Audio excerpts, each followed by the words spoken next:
Welcome to the Business of Being You podcast. My name is Marco Benitez, also known as Coach MarcoB. I'm a life and business coach specializing in authenticity. In version 2.0 of this podcast, we're going to be focusing on authenticity and the many different ways it shows up in different aspects of life.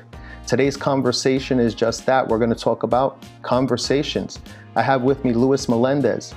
Louis is a communication coach who helps people find the words to get what they want, whether it's a new job, promotion, or close a deal.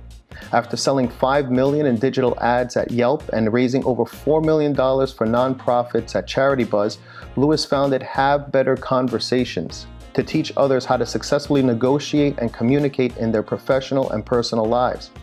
Louis's approach includes sharing tools and strategies for developing confident, human, and outcome-driven conversations, skills, and habits. He's worked with big companies like Salesforce, ClassPass, Athena, and Yelp. Louis also provides one-on-one coaching to high-performing individuals, such as corporate executives, sales leaders, doctors, and lawyers, and has also trained TED Talk speakers. He's the co-founder of Workflow, a unique corporate team-building experience using music to build connection and community. And as the cherry on the sundae, the icing on the cake, he's also an improv and live comedy performer. So welcome, Louis. Thank you for joining me today. Oh, thank you for having me, Marco. Coach MarcoB, I'm so happy to be here. We've known each other for a little while now, maybe going on a year. We were in a mastermind group together. You always were a master at guiding us in our conversations, and you and I always had an ongoing thing with coming up with words that we seldom use in daily conversation. I think the first time that caught my eye was when you said ethos. I said, ethos, this is not something we use very often. So, and it just became like an ongoing thing, man. So welcome. Thanks for having me. And I agree. You know, I love the power of words. And I love how much you can communicate with the right word choice. So that, of course, you know, it makes sense that we're both interested in vocabulary. And, you know, one of the interesting things about when you and I met about a year ago is our conversations from the very beginning have been very authentic. Yep. And it's a natural topic for today. Yeah, absolutely. So tell me, what role have conversations held in your life, personally and professionally? They play the central role.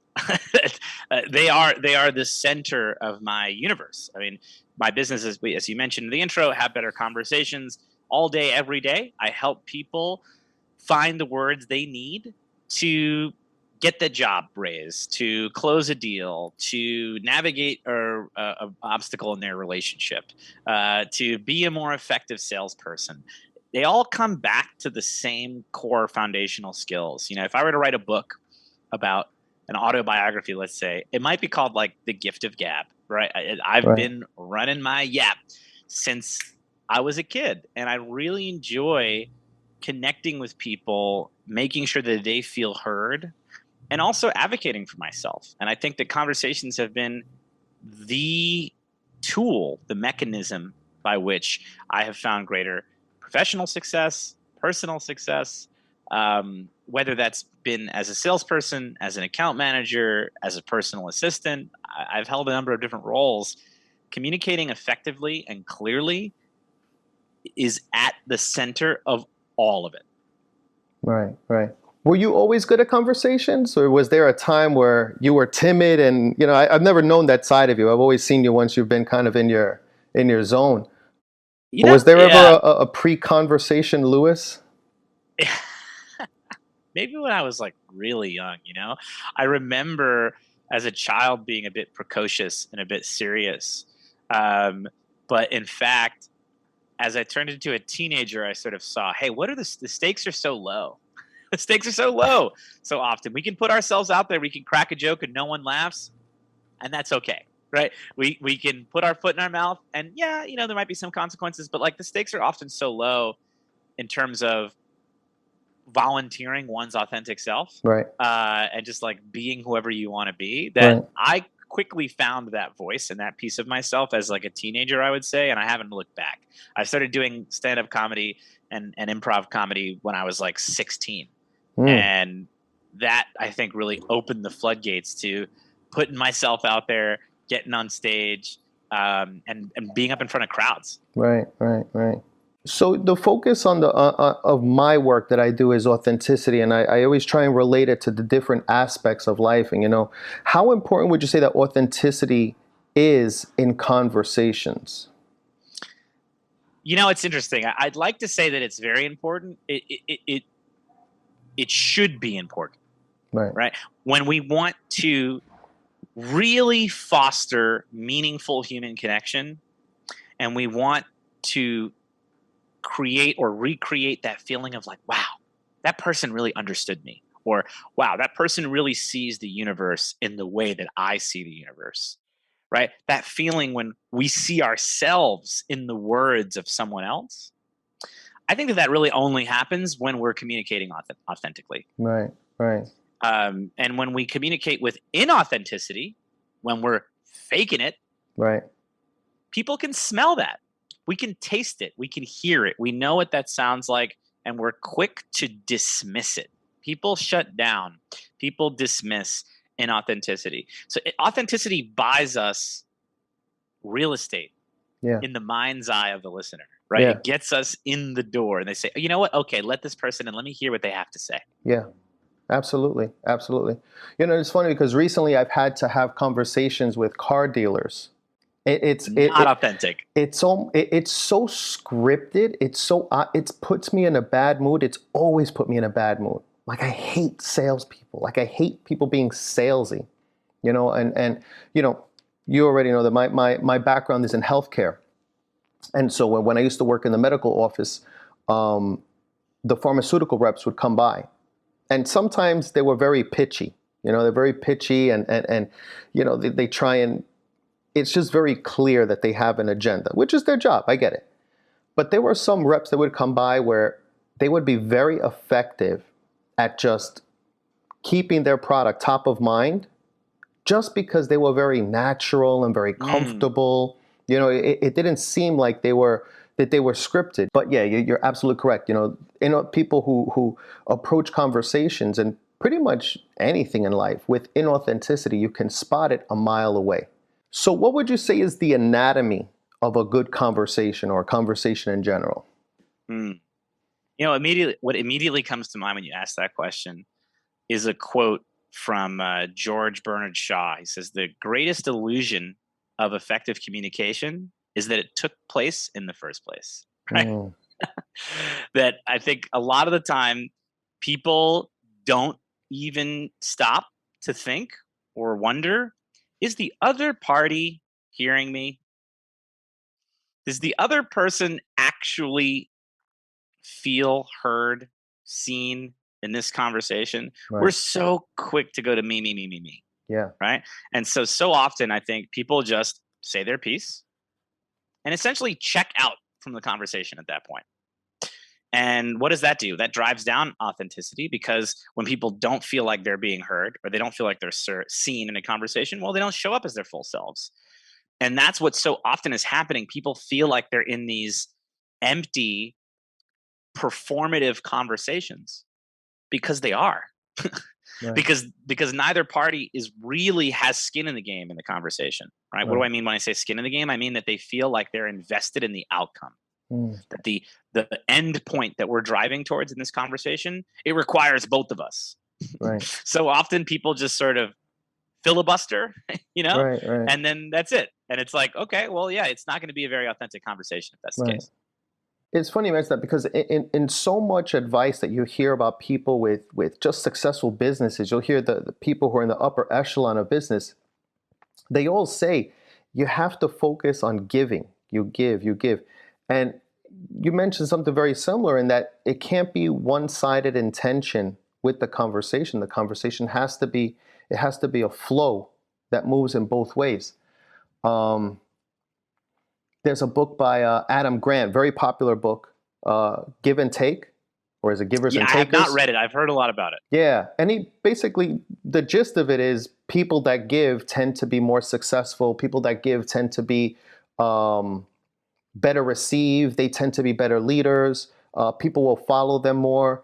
I was listening to an audiobook of him recently, and he was mentioning how even when it comes to finances, they tend to be better off financially, the givers, as opposed to people who are considered to be takers. So that's interesting. So in the conversations, you find also that there has to be at least some level of being aware of the other person's needs in this conversation.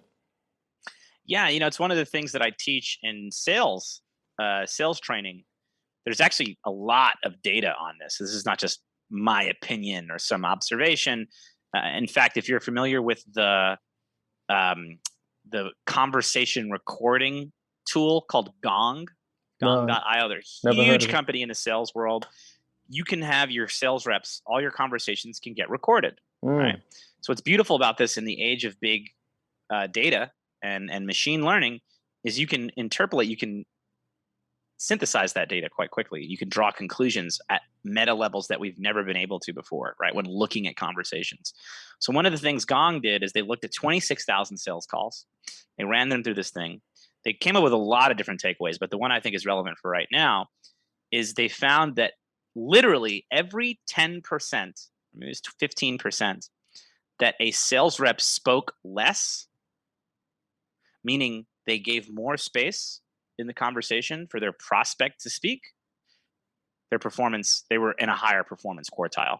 The wow. highest performing salespeople spoke the least, bar none. This is a Wow. fact. This is after looking at 26,000 sales calls, right? So, Wow. what does that tell us? It tells us that people are more likely to open their pockets. People are more likely to transact. People are more likely to actually say yes to what you want them to say yes to if you speak less and you actually make them feel heard. Wow. Wow. That's amazing. It's funny because there's an old saying that says God made you with two ears, two eyes, and one mouth. So you could look and listen twice as much as you speak. Ancient wisdom. And now we have Gong that has proven that. Yeah, right. Exactly. It's ancient wisdom, and it's so true, and it's true for every aspect in life. It's not just sales calls, right? It's much more than that. If you're in any kind of romantic relationship, listen, Yeah. listen, shut up. So, what are the most common mistakes that you find that people make in having conversations that either tank the conversation or make them come across as being inauthentic? Yeah, the first and most clear one, and it's related to exactly what we're talking about, is this urge to fill silence. Right. I know it because I've felt it myself. Yeah. We all feel it, especially on a Zoom call or in person, even more so, perhaps, right? Over a coffee or something. There's this desperation to fill silence. Oh my God, we can't have silence in a conversation. There Right. can't be a long gap. That means that I'm not being interesting. That means that I'm not carrying the conversation. When in fact, silence is just silence. And it's often really powerful. We train salespeople Yeah. to use the power of silence to let their prospect think. When it comes to more broad conversations, silence is a really powerful tool because it's often the neutral territory that allows us to navigate a change in topic, a new query, a new idea. Silence can be contemplative. Silence Mm, can be introspective. It doesn't need to be this like, oh my God, if I'm not saying anything, that means I'm not contributing, which means I'm not interesting, which means, oh my God, they're going to walk away. Right. Like, I would say the number one mistake that people make in conversations is a desire to fill silence. wow. Bro, I love everything. I love everything about that. And it's so true. In the coaching training that I did, they dedicated a good portion of one of the lessons into silence. And this coach was saying how, just like you said, don't feel the need to say something. Sometimes people are processing what you just spoke about, what's coming up for them. He shared an example of how he was having a coaching call. At this time, he was having it via Zoom. And he was talking about how his client went silent and there was dead silence for about 5 minutes. And I don't think it was Zoom now that I think about it, because I remember he said he had to check in to see if the guy was still there. And he says there was 5 minutes of absolute silence. And he says after 5 minutes, he's like, I just had to check in and just tell him, I'm just checking in just to let you know that I'm still here. And if there's anything you need from me right now, but if you need more time, we can take the time. in the mastermind that we were in, we read the book The Prosperous Coach, which is considered to be one of the most popular, powerful, like one of the textbooks, if you will, to coaching. And one of the big lessons that Litvin, if I'm not getting the name wrong, he says is be silent, embrace silence. And it's just that. And you're absolutely right. There's something uncomfortable about being silent. And it's funny, it ties into also eye contact. Eye contact and silence are two very uncomfortable things.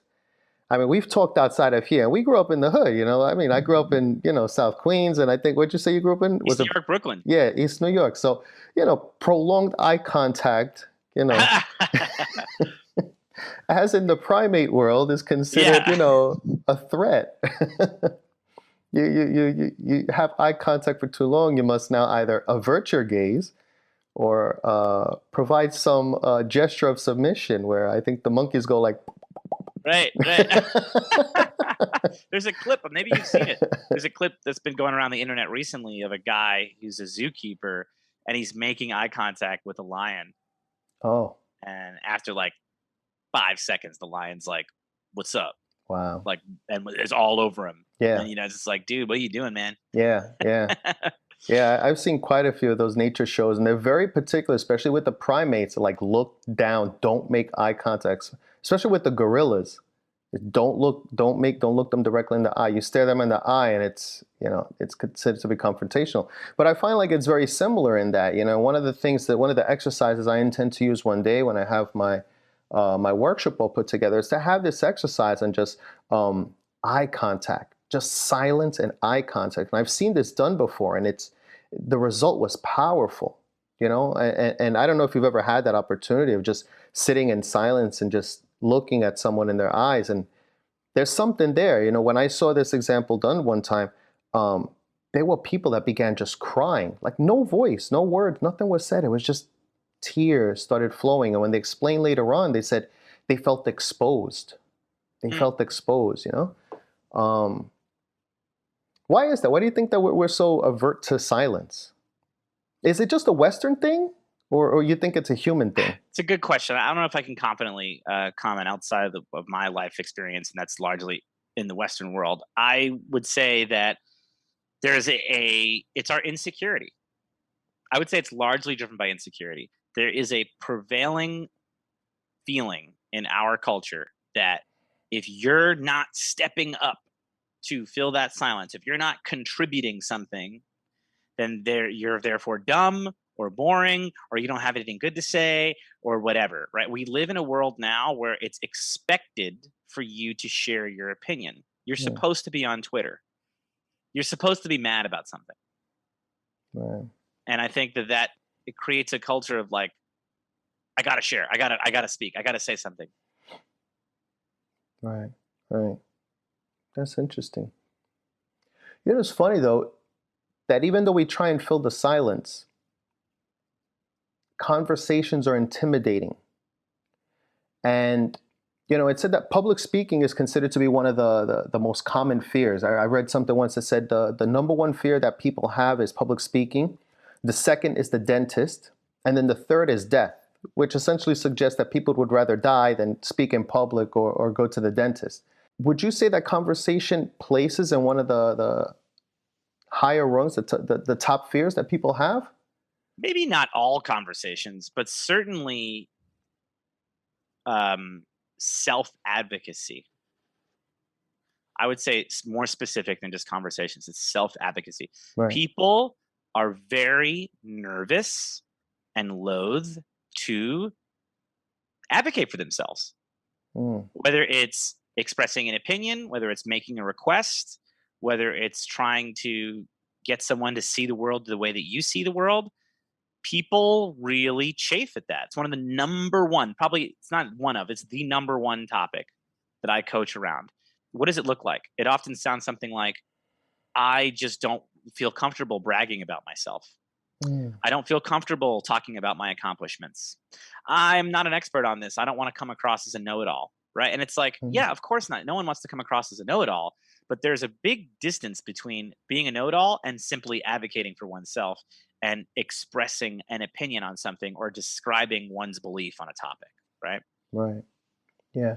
I heard someone said to me one time, they said, it's not cockiness if you can do it. Yeah, right. But that's interesting because despite their fears and their insecurities, they have this innate desire to do what they're setting out to do, to have that conversation, you know? And I feel like, at least from my perspective, I feel like this is where the authenticity comes in because, part of what I share and part of the message and the people that I work with is there's a part of them that is just pulling at them to move forward, And in people that feel this pull towards, I need to have this conversation or I want to get this job and communicating effectively in a way that represents me in a true, accurate fashion is something that's very important. And that's why, I reached out to you because it was like, as I'm about to embark in version 2.0 of this podcast and a slightly different approach to the coaching that we've discussed before that I do, conversations is really going to be the most important aspect in the way I serve and in the way I can help others to serve. So I felt it fitting to have you on for this, but I feel like just from what you said, authenticity, there is a very deep and relevant correlation between the quality of one's conversations and how confident one feels in their authentic self.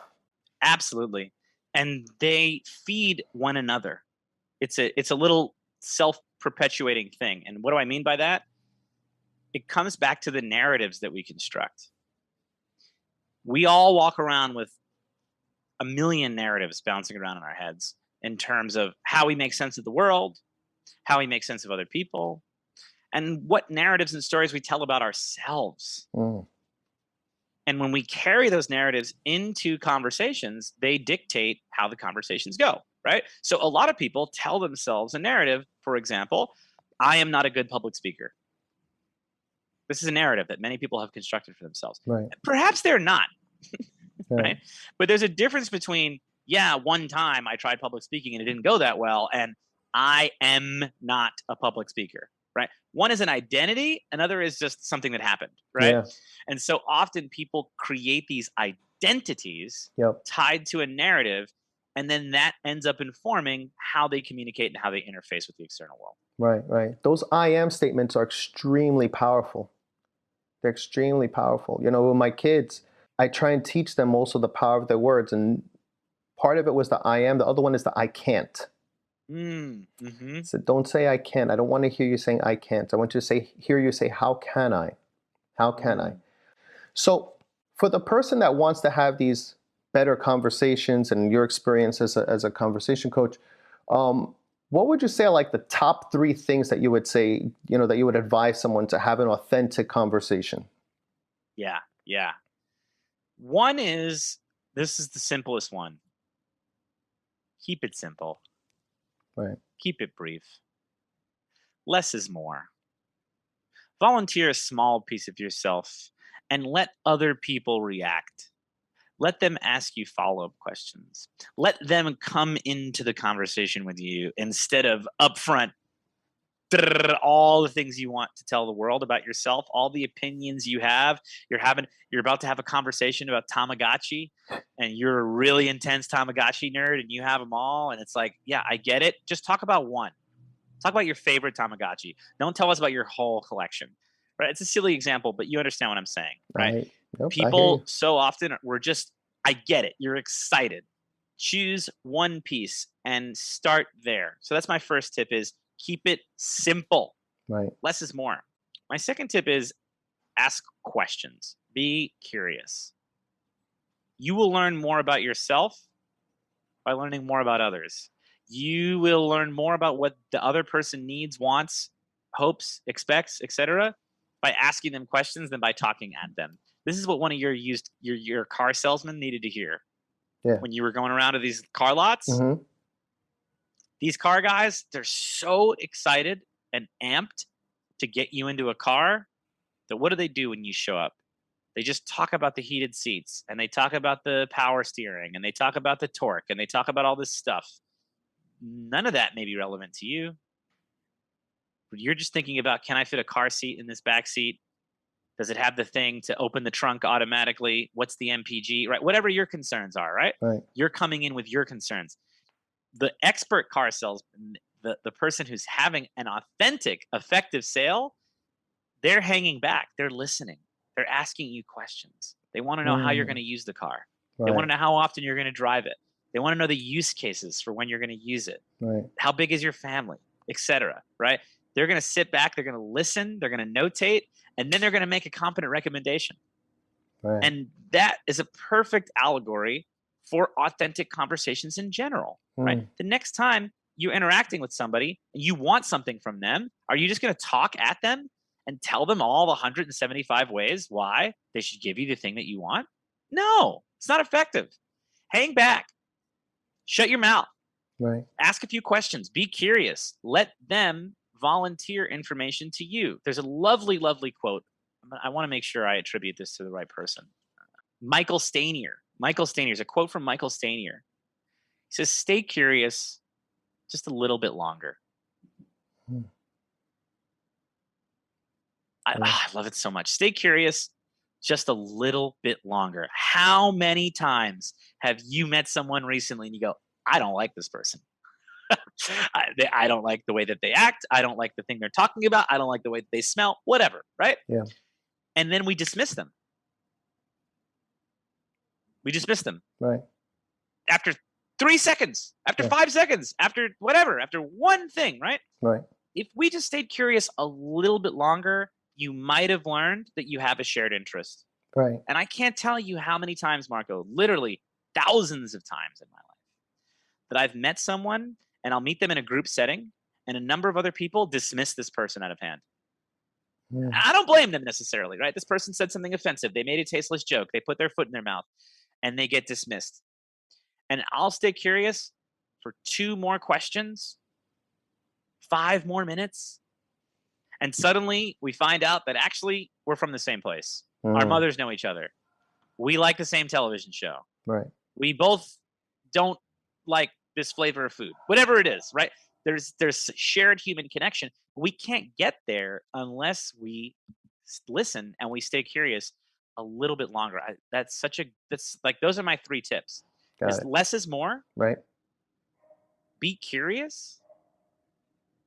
Stay curious a little bit longer. So we got 3 tips.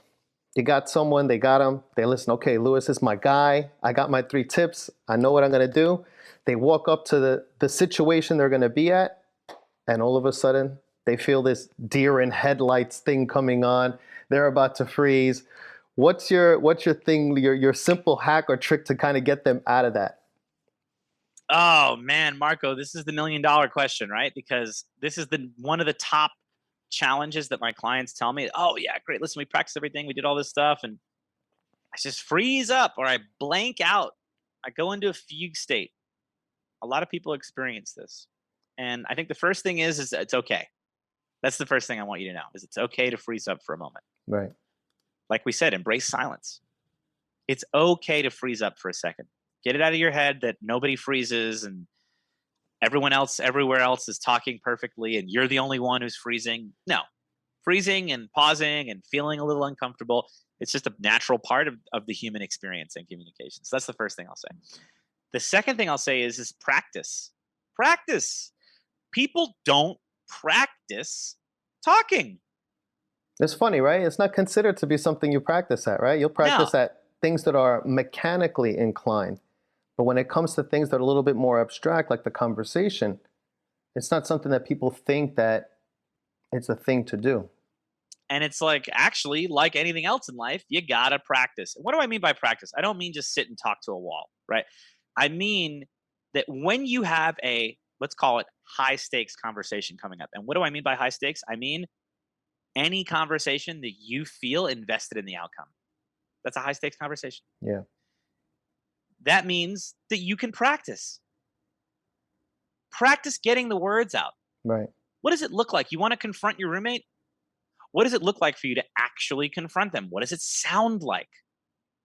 practice it. Say it out loud. Talk to a mirror. Talk to a friend. Talk to whoever will listen for a few minutes.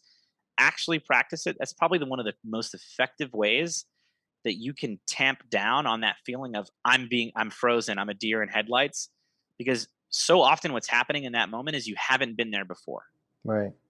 The anxiety and the tension of the moment with the novelty of the moment is overwhelming. You can diminish some of that by practicing. You can also practice with a coach, right? Right. That's part of what I do is I help people practice conversations all the time. We'll role play it 10 times until they feel confident, until it feels sharp. And then they go out into the world and come on, of course you're going to feel differently going into that conversation to ask for a raise, to confront your roommate, to break up with someone. I had a couple of breakup conversations I've helped with recently.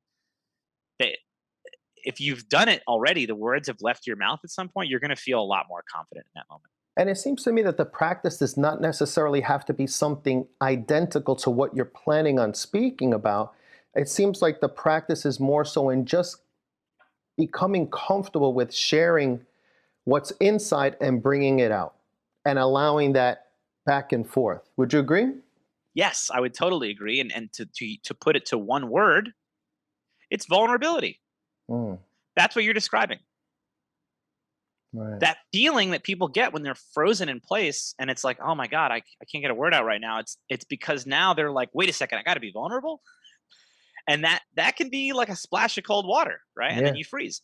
If you've practiced opening yourself up and being vulnerable a little bit, even if it's just in a role play practice environment, when it comes to the real thing, you're going to feel more confident and Right. you're going to be able to be vulnerable in a way that feels authentic and accessible. I think in the right dose and the right way, it's something that actually attracts people to you because you're human, Um, Yes. and I find it's more so with the alphas. People that are considered to be alphas, when they kind of bring themselves down to a more sensitive human level, I feel that makes them more people gravitate to them.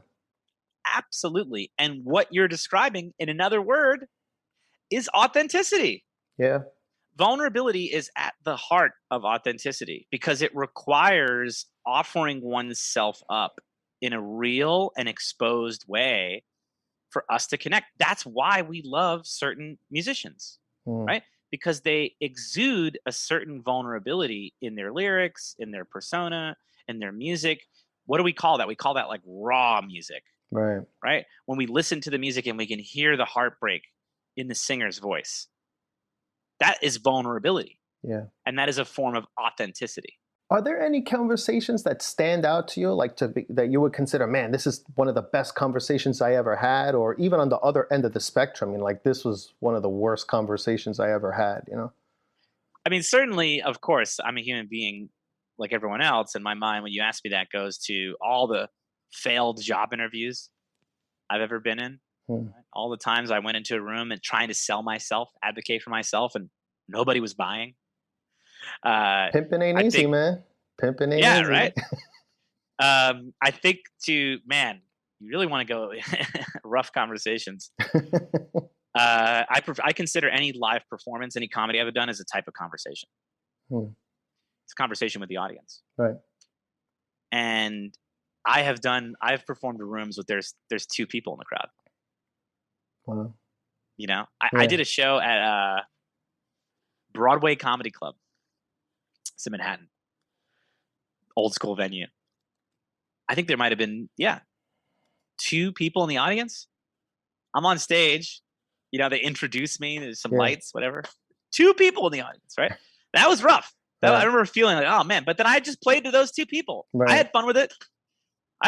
But I remember thinking like, wow, this is tough. There are very few people in this audience, and it's just going to be really intense. And I feel like I'm under a microscope. That feeling of deer in headlights definitely came up. Right. What did I do? I just became vulnerable, Right. and it unlocked so much in that moment. In Right. terms of powerful conversations, I'm very grateful and fortunate to have them every single day. It's what I do for a living. Right. I had an incredibly powerful conversation earlier today, just a few hours ago, with one of my clients who is trying to figure out what the next stage is in her career, trying to figure out, does she want to be the person her parents and her family and her community want her to be, or does she want to be someone else? Right.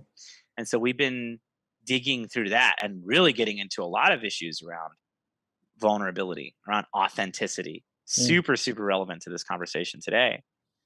And I love it. I love when my clients show up and they're their full selves and they're candid with me and they're vulnerable with me, because that's when the best work gets done. Right. That's when we really get down to like, okay, what's actually going on here? Because even in moments where they're meeting with a coach or meeting with a therapist, what do people do? They continue these narratives. Just because you're alone, I mean, people will continue telling themselves a narrative when they're alone. Right. It's just them. There's no one else even listening. Right. And they're still spewing nonsense or convincing themselves of something else, some ulterior reality, you Right. know? Yeah. Yeah.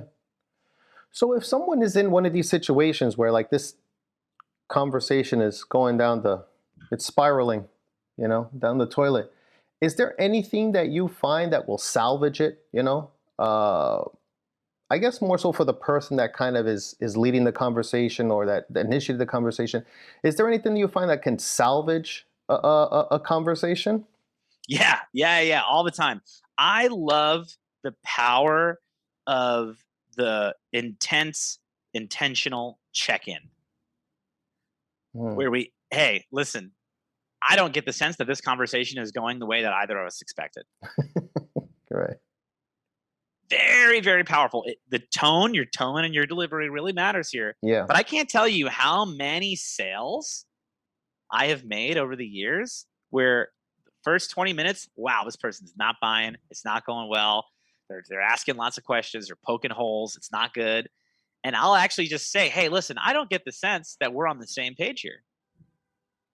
Hmm. And then we come back to their first principles, right?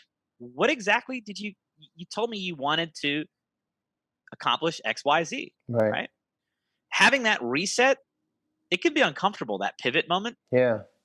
but it's so effective. And what does it require? It requires a little bit of authenticity. It requires a little bit of vulnerability. It requires us to say, hey, hold on.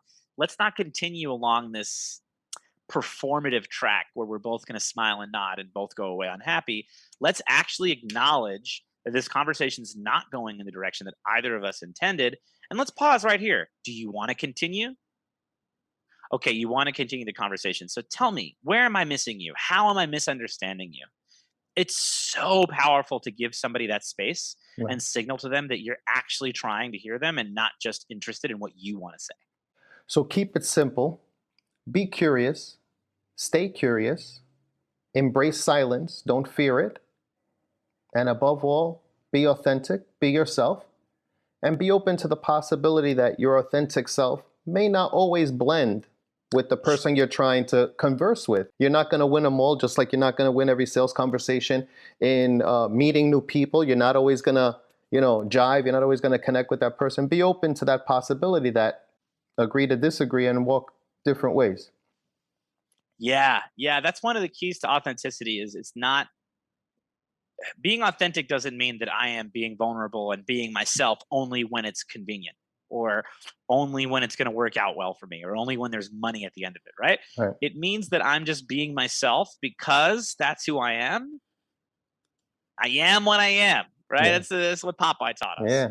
That and to eat spinach. Yeah. And it really is like it's so true. It's so basic. It's so simple, but it really is one of those true things in life. Like being yourself is so much more freeing and so much less stress once you actually inhabit your body and inhabit your personhood in a real way. Yeah.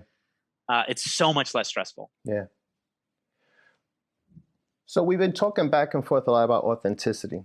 And I just want to get your take on it. So what is authenticity to you? Authenticity is showing up in a way that feels true and is in some way at least slightly vulnerable. Vulnerability is the key to authenticity. I know this to be the case. Hmm. It's so self-evident, right? Right. Because if you're really into something and that's authentically you, and you bring it up, you're not bringing it up with the expectation that the listener, your audience, is also into that thing, Right. also shares that interest. You're just bringing it up because it's what you're into, Yeah. right? And I think that's really, really powerful, and not doing so much window dressing and table setting. People love to, well, this is my thing, and I know it's weird, and I know it's da da da. Yeah. We give all these caveats, right? Ah, that's big. Yes. Yes.